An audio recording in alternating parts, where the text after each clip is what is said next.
So I did introduce these two weeds via a cultivar, seed, whatever their weed is. You'll see them out like on the roadside as well. This is a salsify. I like molehills because things grow in my molehills. So this is a heavily wood chipped bed.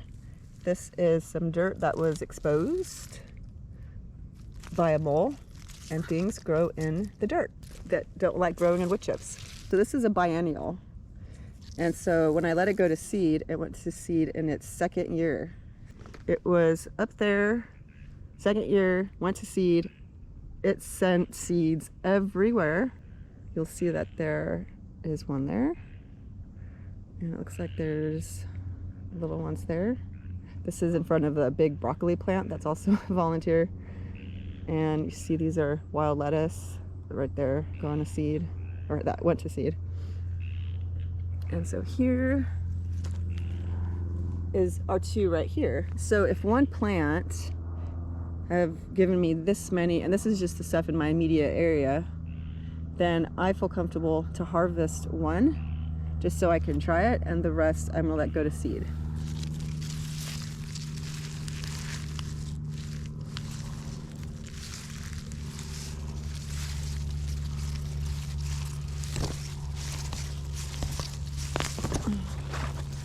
Or maybe I will be harvesting too. Okay.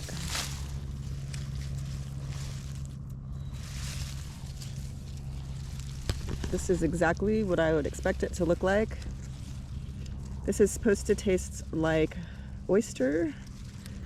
It looks like it is got this kind of sap. And this whole plant is edible. In fact, the one that I planted from seed a few years ago, I remember, I think it was a bunny probably that ate it down. It will eat these leaves down, especially if it doesn't have a lot of food options. So you could eat the tops too. But anyway, it's a strong plant, and it just grew back like most plants do. Really most strong plants do. And here's this other one that kind of came out with it. So maybe I'll just grab this one too. So I'm kind of like a survival prepper kind of gardener. So I love root veggies, and I love veggies that grow on their own. So this, I highly recommend adding this to your survival garden or your prepper garden, because of how easy that was. This is no work vegetables. And then the ones in that bed, I will let those go to seed. One plant makes plenty of seed. So let's move this dirt back over and see what else is here. And you will find other volunteers in their place. This is a kale, or some kind of mutant brassica. And this is a chicory. And here is what it looks as an adult. So this one I also started from seed, but this was even longer ago. This is your famous Chicory Flower. And you'll see them on all kinds of stages. Like most of them have already went to seed. And then this one, for some reason, it's seeded later. I eat the greens. If I'm sauteing weeds or I'm doing a green juice, I will often find these and add the greens to my mixture. Chicory, very good for your gut flora. And then, yeah, and I let it go to seed. So I have a lot of this in my seed bank. So even though there's a wild type of chicory, this one I started from a seed packet. And this chicory also has a ginormous root. This is the chicory that they use as a coffee substitute. It's like a thick tea. You can see that I'm not gonna harvest that, but that's really huge. So I've been wanting this to go to seed like crazy and grow like crazy so that eventually I can harvest a bunch for the root, but also leave plenty in the ground to go back to seed and to use as greens, as a green food. And that also started in a molehill. And here is just another one that is growing. Look at this cute little root. So this one just like popped up later in the season, and so he's a baby. You can recognize them in the landscape when they're pretty young. And obviously, like if you were to see this and you want like tender greens, you would get them when they're young and more tender. And these little brassicas, they're just freaking everywhere. In fact, I saw one over in my parking area. They will spread far and wide. And every year you have more and more abundance. And here are some more of those brassicas, volunteer brassicas. Nature will naturally thin them out. Or you might get, a few growing together, and that works too. So what happens in the fall is you'll notice a lot of your greens that were maybe slowed down in the summer in the heat, they get revitalized starting in late summer, early fall. And here, this is a broccoli plant that's kind of perennialized. It's giving me another round of greens. It has new life, and I'm gonna bet in the spring it's gonna give me more of the purple broccolinis. And here are seeds, and you'll see that it has reseeded all down there. But one thing you want to do when you're building your food forest is you want to take seeds from one area and you want to move them to another area. And who knows what fertilized these guys, but look at these, look at all these seeds. So I do this with my brassicas, like I'll move them all over, and I have some celery up there that I gotta spread seeds of too. Let's look down here. And some of these are radishes, no doubt, because I have daikon that reseeds itself. Like this one right here, this looks like a radish, but that's a brassica.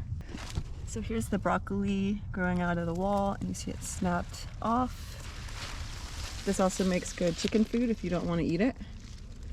A fall project is pulling weeds from your pathways especially. And sometimes I'm not going to worry about feeding the microbes. I just want to get work done. I just pull these out. I just toss them in an area that's not a pathway.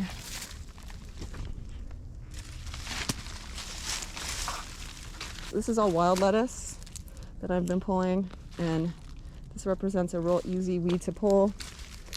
But you don't have to pull this. This is one of those things where you can just leave. I'm just pulling it because it's in my pathway.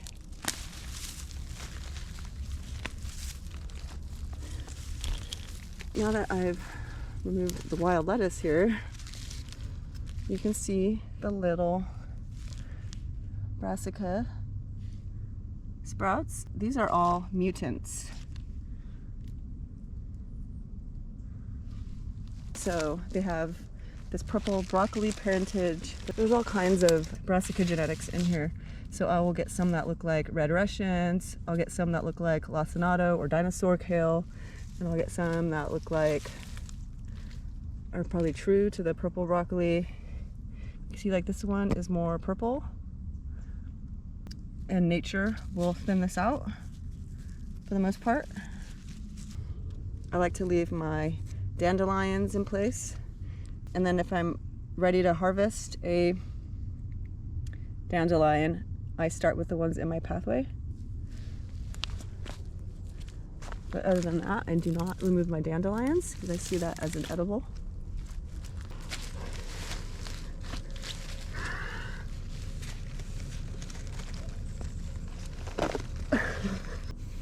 So I successfully ran these.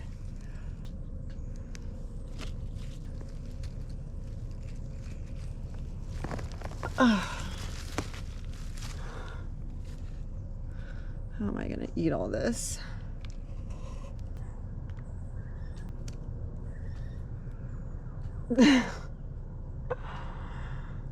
This is crazy. And you kind of have to harvest them when they get this big. If you're like, oh, well, I'll just get the other ones tomorrow, they're going to be too big. And maybe if they're this size, you know, you can leave them in, but it really has to come out tomorrow, else it's going to get too big. And these ones, you just have to get them out when they're this big, or else they're just going to get too big. And Those ones, I'll leave those ones in. So this is another project, is you take your stem butts and you put them in other areas. Unfortunately, most of my wood chips are coniferous. And I don't know if these will take in those areas, but other people say that they do, as long as it's a mix. These are probably volunteer radishes, and I like eating the pods. So these are radish pods. And I'll eat them when they're not about this size. You don't want them too tough.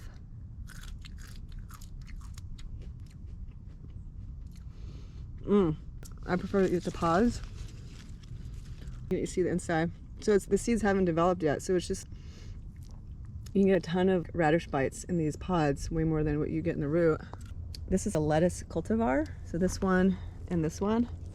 And I wanted to leave this in here so you could see the difference between the wild lettuce and the cultivar lettuce. They look the same, don't they? And I've gotten these cultivar looking lettuces coming up as volunteers. It's a way you can introduce some of the different genetics into the species. And this is sorrel. This is a very easy plant to grow by seed, but it's also worth buying it as a start as well, because it's a perennial. It's a good investment if it's never gonna die. But this is, just like a lemon leaf.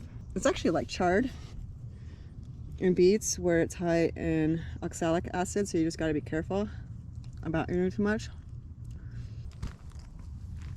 This is another more radish volunteers.